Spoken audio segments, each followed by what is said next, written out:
नमस्कार। मैं सुनील कुमार आपका स्वागत करता हूं आपके अपने चैनल क्या ऐसा होता है में। दोस्तों, सावन का महीना आने वाला है। आप में से बहुत से लोग ऐसे होंगे जो सावन के महीने का बड़ा बेसब्री से इंतजार करते हैं। लेकिन क्या आप जानते हैं सावन का महीना क्यों होता है खास? क्या वजह है कि लोग पूरी साल तक सावन के महीने का इंतजार करते हैं? पूरा वीडियो देखिए दोस्तों। पसंद आए तो कमेंट बॉक्स में हर हर महादेव जरूर लिखिए और साथ में उन लोगों को भी भेजिए जो जीवन में किसी ना किसी प्रकार की समस्या का सामना कर रहे हैं। दोस्तों, सावन का महीना शास्त्रों के अनुसार माना जाता है भगवान शिव जी का सबसे प्रिय महीना है।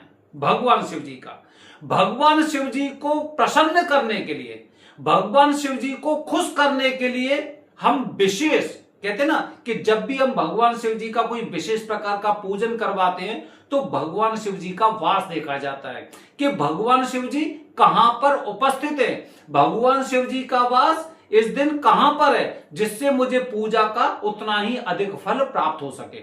जैसे भगवान शिव जी के वास बताए गए माता गौरी के सानिध्य में, सभा में, क्रीड़ा स्थल में, वृषभ पर, कैलाश पर, शमशान में या भोजन, इस तरह के। इसी प्रकार उसी के अनुसार लोगों को उस पूजा का फल प्राप्त होता है। अगर भगवान शिव जी शमशान में विराजमान होंगे तो पूजा करने से भी हो सकता है आपको किसी प्रकार का कोई लाभ प्राप्त ना हो, यहां तक कि जीवन में समस्याएं भी आने लग जाएं।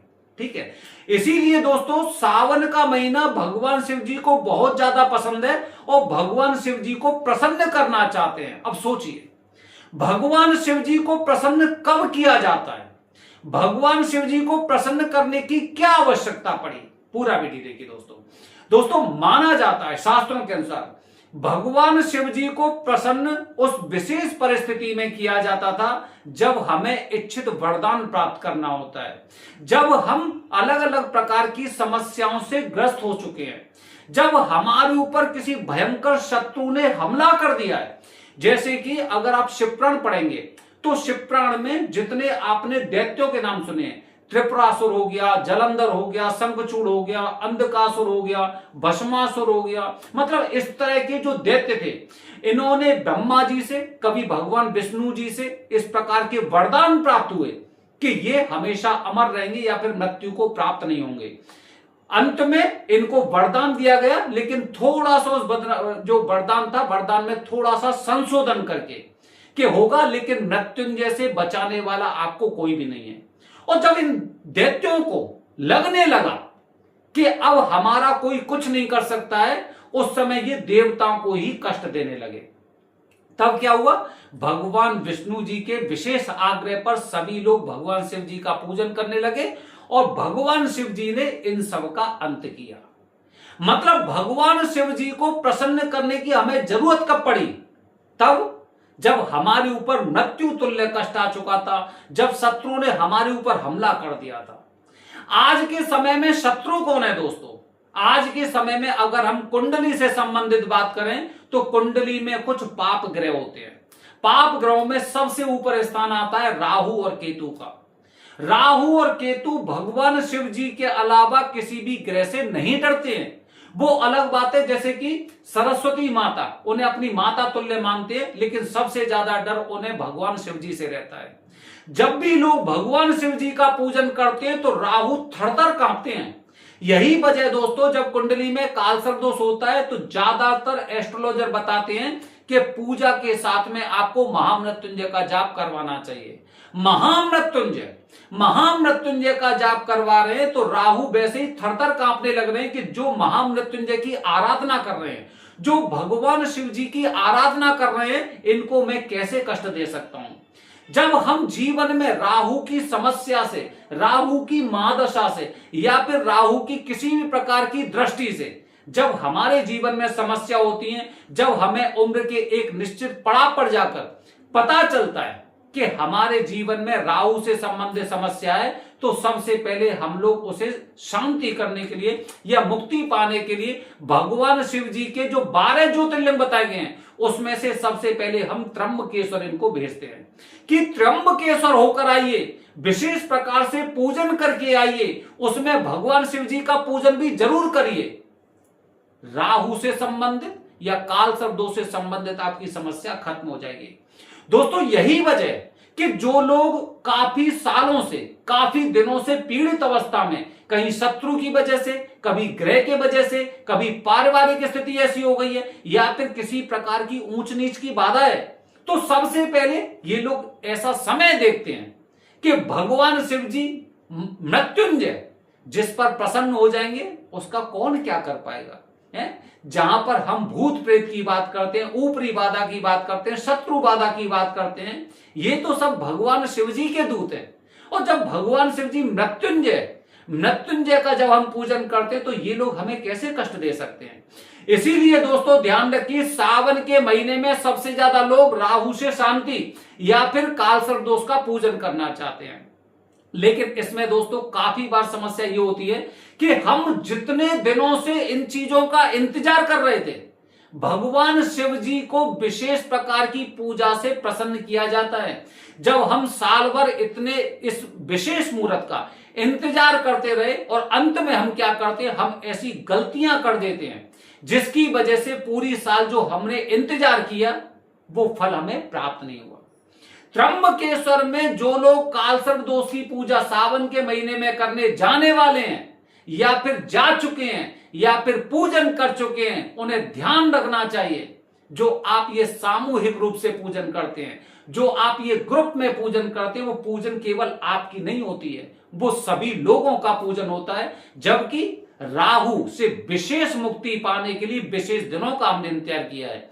लोग विशेष प्रकार का पूजन करते हैं। और एक चीज और बता रहा हूं दोस्तों, आपको ध्यान रखिए, कुंडली के जितने भी दोष होते हैं वो कहीं ना कहीं पिछली योनियों से संबंधित होते हैं। कुंडली में जो भी दोष होते हैं पिछली योनि, न जाने किस योनि में हमने कैसा अपकर्म किया होगा जिसकी वजह से ग्रह बली होकर हमें परेशान कर रहे हैं। तो इनसे मुक्ति हमें जप, तप, दान, दक्षिणा या तीर्थ यात्रा से, जब भी पूजन करें ध्यान रखिए, उज्जैन हो या त्र्यंबकेश्वर, दोनों में आजकल लगभग बराबर फल प्राप्त हो रहा है। जब भी पूजन करें विशेष प्रकार से जाप सहित आपको पूजन करेंगे तो आपको निश्चित रूप से अनंत गुना लाभ प्राप्त होगा। अन्यथा क्या होता है कि बार बार हम चक्कर काटते हैं। हमने पिछली साल सामूहिक रूप से पूजन करवाया, हमने विशेष प्रकार के झुंड में पूजन करवाया, हम इतने बड़े ग्रुप में पूजन करके आए, लेकिन पूजा का फल प्राप्त नहीं हुआ और इसके पश्चात ये महीना फिर निकल गया। अब इस महीने को जाने नहीं देना है। इस महीने में ही हमें समाधान चाहिए, इस महीने में ही हमें इन अशुभ ग्रहों से मुक्ति चाहिए। इसी खास महीने में भगवान शिव जी की विशेष कृपा से हमें इन सब चीजों से मुक्ति चाहिए या फिर इन समस्याओं से समाधान चाहिए। यदि यही आपका उद्देश्य है तो ये दिया गया नंबर आपकी पूरी मदद करेगा। हमें सबसे पहले अगर मुक्ति की बात करते तो मुक्ति के अनुसार ही हमें कार्य करने चाहिए। सावन का महीना फिर दोबारा से अगले साल आएगा और एक साल में जब कष्ट व्यक्ति झेलता है तो उसे पल पल वर्षों जैसा प्रतीत होता है। ये तो मैं एक साल की बात कर रहा हूं। जब किसी व्यक्ति पर कष्ट होता है, किसी के जीवन में समस्याएं चलती हैं, तो सोचिए पल यदि किसी व्यक्ति को भूख लग रही है और आज उसे खाना मत दो, उसे पल और उसे कहते हैं 3 दिन बाद खाना मिलेगा, तो सोचिए वो 30 दिन की सोचकर किस प्रकार का कष्ट झेलेगा। तो ये सावन का महीना अब अगले साल आएगा, पूजा मत करिए। अब इस दोष से मुक्ति पाने के लिए जाप सहित पूजा करिए, क्योंकि जाप सहित पूजा ही आपको पिछली योनियों के जो अपकर्म होते हैं उनसे मुक्ति दिलाएगा, जिसके बारे में व्याख्या किसमें की गई है, विष्णु पुराण में, जहां पर नारद जी हमेशा नारायण का जाप करते हैं और वो यही बताते हैं कि जाप द्वारा ही हमें पिछली योनियों के अपकर्मों से मुक्ति मिल सकती है, दान दक्षिणा से मिल सकती है। ध्यान रखिए आपका समय बर्बाद नहीं होना चाहिए। अभी आपके पास करीब 1.5 महीने का समय, 1.5 महीने में पूजा करने आइए, अंत तक पूजा करने आइए, लेकिन विशेष प्रकार से पूजन करिए, सामूहिक रूप से उसका हिस्सा बनकर। केवल खुद को वो मत करिए कि हाँ मैंने पूजा कर ली थी। इस तरह से हम खुद को भी अंधेरे में रखते हैं। तो दोस्तों सावन इसलिए खास होता है क्योंकि हम भगवान शिव जी को प्रसन्न करना चाहते हैं। बहुत प्रकार के कष्टों को हम झेल चुके हैं, बहुत सालों से हम पीड़ित हैं, अब हमें मुक्ति चाहिए। इसीलिए अंत में तभी तो वो दैत्यों का वध करेंगे, तभी तो राहु थरथर कांपेगा, तभी तो राहु का प्रभाव आपके जीवन में से खत्म होगा। इसीलिए दोस्तों आपने देखा हो कि ज्यादातर लोग सावन के महीने में ही काल सर्वदोष की पूजा के साथ महामृत्युंजय का जाप करवाते हैं, महामृत्युंजय का जाप करवाते हैं, जिससे कि इसी बार में मुझे ऐसा फल प्राप्त हो जाए कि भविष्य में मुझे राहु कभी पीड़ित ना करे। बने रहिए हमारे चैनल के साथ दोस्तों। आने वाली वीडियो में आपको त्र्यंबकेश्वर के बारे में बताने वाला हूं कि किस तरह से यहां पर पूजा आपकी हो सकती है। हर हर महादेव, हरि ओम।